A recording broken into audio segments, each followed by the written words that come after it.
My mom would just watch my dad yell at me and she would never say anything. It's okay. I know, that's why I'm here. You're in the right place. It's hard. I know, I get it. It's exhausting. Parents separated when I was 6 months old, so I waited till I was 36, 37, 38 to invest into a relationship because I was like, I'm going to do this once and I want to get this right because I want to give myself that which I did not have. I think I have a fear that I'm going to let people down. I'm overwhelmed. Okay. Everybody wants my attention and I don't have enough time.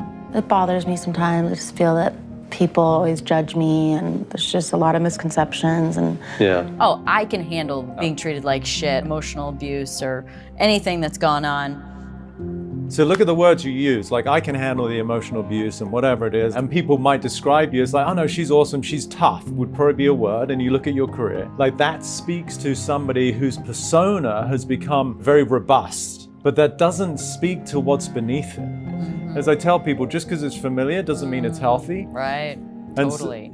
Parents separate you 6 months, so even in the way that you described your reaction to that, there's a lot of judgment, right? Because you said, I'm going to wait till I was 36 so that I can do it right. Yeah. What's implied in that statement? My childhood wasn't right.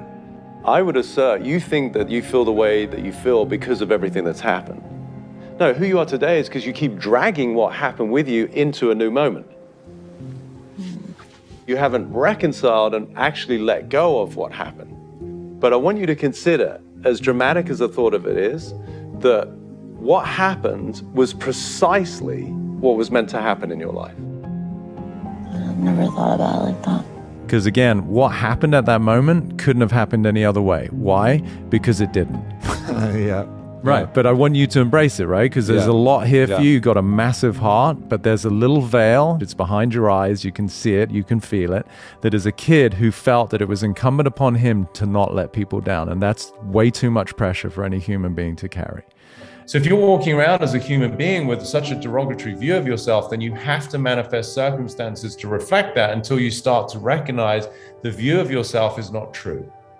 Am I going to find a physical label inside of you anywhere that says you're not enough? No. So now, if it's not a truth, if it's impossible, like impossible for you to let people down, what becomes available, and we're seeing it on your face, what becomes available for you as a being in the absence of the belief that you can let people down? I'm free. Like really feel that.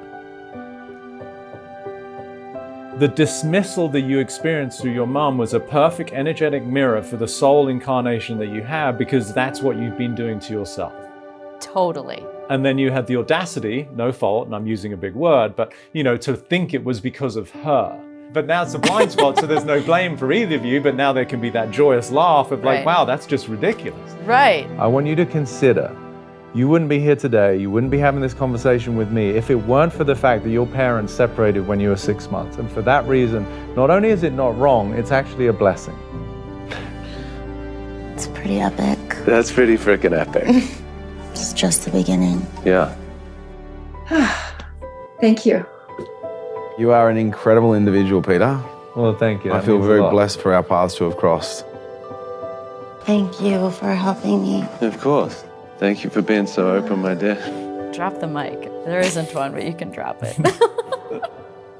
Hi, I'm Peter Crone. Many of you know me as the Mind Architect. I hope you were moved by those previous clips and maybe saw some possibility for yourself. There's nothing, as far as I'm concerned, that is more profound than being able to free somebody's mind. If that is something that you're inspired by for yourself, or maybe for somebody else, maybe you're a coach, maybe you're an executive or a manager in a firm and you lead employees. Perhaps you're a teacher in a school system, or a yoga teacher, a fitness trainer, or maybe just maybe you're a parent and you want to make the biggest difference you can for your kids by teaching them how to get out of their own way and set them up for the greatest opportunity in life without limitation. Whatever it might be, I invite you to join me on my 6-month mastermind. I've never done this before. In the group, you will witness live coaching, just like you saw. So you'll vicariously get this experience of possibility and freedom by me coaching others. And for the first time ever, I'm going to teach the methodology of my coaching so that you can take that and help others. Please join the waitlist to get more information. And just by joining the waitlist, you will get a free gift, a mini series of videos about what I consider to be one of the most important parts of communication, which is the power of listening. I hope you join me on this 6-month journey. It is going to be, as far as I'm concerned, one of the most powerful experiences anyone can go on.